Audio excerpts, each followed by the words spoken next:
السلام علیکم مومنین۔ ایک سوال جو اکثر اٹھایا جاتا ہے اور اکثر اس کے بارے میں بات کی جاتی ہے کہ اسلام تقریباً 1450 سال پرانا مذہب ہے یا اسلام سب سے آخر میں آیا ہے۔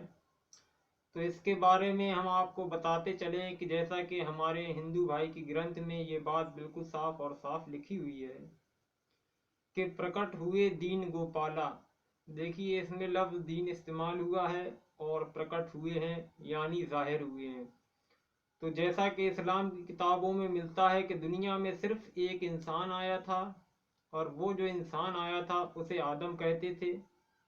اور اسی آدم کی نسل سے ہم آج پوری دنیا میں لوگ موجود ہیں، کوئی مسلمان کی شکل میں، کوئی ہندو کی شکل میں، کوئی عیسائی کی شکل میں، کوئی یہودی کی شکل میں، کوئی نصارہ کی شکل میں۔ پہلی بات۔ دوسری بات، جب 1400 سال بعد جو لوگ کہتے ہیں کہ اسلام آیا، تو اسلام کی جو کتاب آج مانی جاتی ہے، حالانکہ وہ کتاب صرف اسلام کی نہیں ہے، وہ پوری انسانیت کے لیے ہدایت ہے، جس کو قرآن مجید کہتے ہیں۔ اور آپ کو ساتھ میں یہ بھی بتاتے چلیں کہ قرآن کا مطلب ہے کیا۔ قرآن لفظ ہے عربی کا، اور قرآن کے معنی ہوتے ہیں قرأت یعنی پڑھنا۔ قرآن اصل میں کتاب ہے، پڑھنے والی کتاب۔ قرآن کے مطلب ہے پڑھنے والی کتاب۔ یہ کسی ایک مذہب، ایک فرقے، ایک نظریے کے لیے نہیں آئی ہے، یہ تمام دنیا کے انسانوں کے لیے بھیجی گئی ہے۔ اور اسی کتاب میں 1450 سال پہلے جب دین کو پورا کیا گیا، تو اس میں ایک آیت، ایک دوہا کہیں، وہ لکھا گیا ہے جو موجود ہے آج بھی، کہ آج ہم نے نعمتیں تمام کر دیں اور دین مکمل ہو گیا۔ یعنی جیسا کہ آپ نے سنا تھا پرکٹ ہوئے دین گوپالا، یعنی دین کو لے کر ایک شخص آیا تھا شروع میں، جس کا الیکھ ہندو گرنتھ میں ملتا ہے۔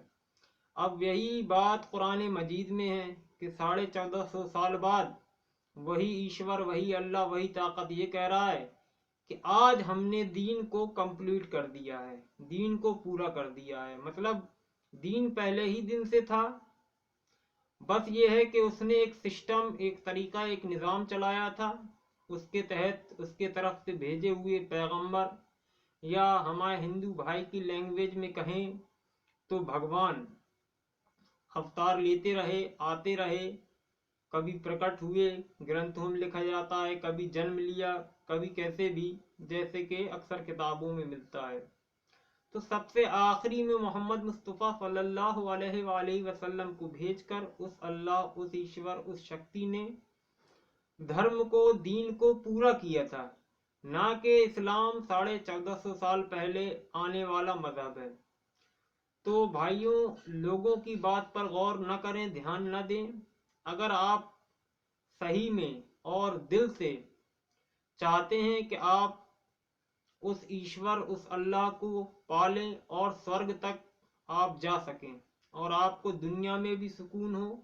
اور مرنے کے بعد بھی سورگ میں بہت اچھی جگہ پراپت ہو، ہم تو یہی چاہتے ہیں کہ دنیا میں جتنے مذہب کے لوگ ہیں، چاہے وہ ہندو ہوں، مسلم ہوں، سکھ ہوں، عیسائی ہوں، یہودی ہوں، نصارہ ہوں، جو بھی ہوں، اگر سارے لوگ اچھے راستے پر، ستیہ کے مارگ پر چلیں اور ان باتوں کو مانیں کہ جو صحیح ہیں اور جس میں کسی طرح کی شک و شبہ کی گنجائش نہیں ہے، تو بہرحال وہ ایشور، وہ اللہ ہم سب کا ہے۔ اور اسی طریقے سے جو گرنتھ موجود ہیں ہر دھرم میں، وہ سارے گرنتھ بھی اس کی طرف سے بھیجے ہوئے ہیں۔ لیکن ہوا یہ ہے کہ قرآن سے پہلے جتنے بھی گرنتھ آئے،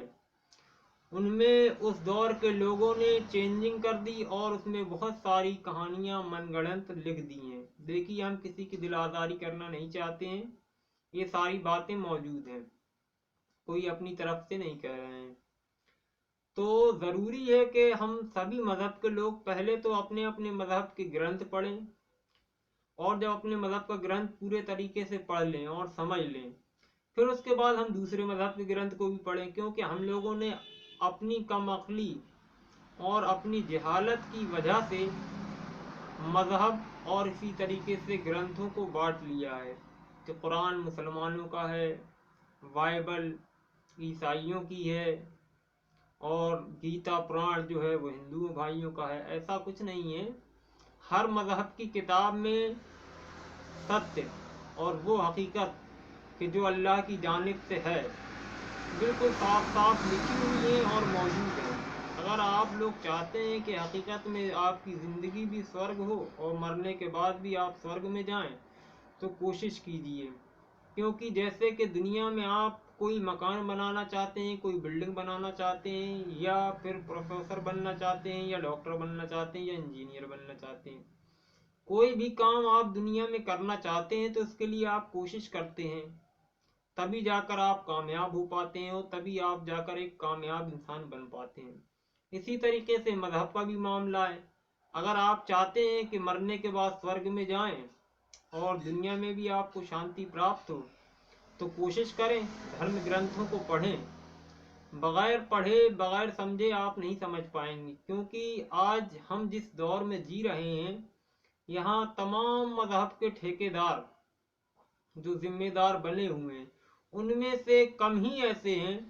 کہ جو بالکل صحیح بات بتاتے ہیں اور پوری بات بتاتے ہیں، ورنہ 99% لوگ جو ہیں وہ صحیح بات تو کرتے ہیں لیکن اس کے بعد کچھ ایسی اہم باتیں، ایسی ضروری باتیں کو چھپا لے جاتے ہیں، اس کو بتاتے نہیں ہیں۔ وہ اس لیے نہیں بتاتے ہیں کہ اگر انہوں نے بتا دیا تو پھر ان کا دھندا چوپٹ ہو جائے گا۔ تو بہرحال اگر آپ کو تلاش ہے سچائی کی اور حقیقت کی تو آپ خود کوشش کریں، اور جو باتیں نہ سمجھ میں آئیں وہ ایسے جاننے والے سے پوچھیں جو آپ کے نزدیک ایماندار ہو اور دنیا کو چاہنے والا نہ ہو، بلکہ وہ دھرم کا پالن کرنے والا ہو اور دنیا داری سے دور رہنے والا ہو۔ وہی انسان آپ کو سچ بتائے گا اور آپ کی ہدایت کرے گا۔ شکریہ۔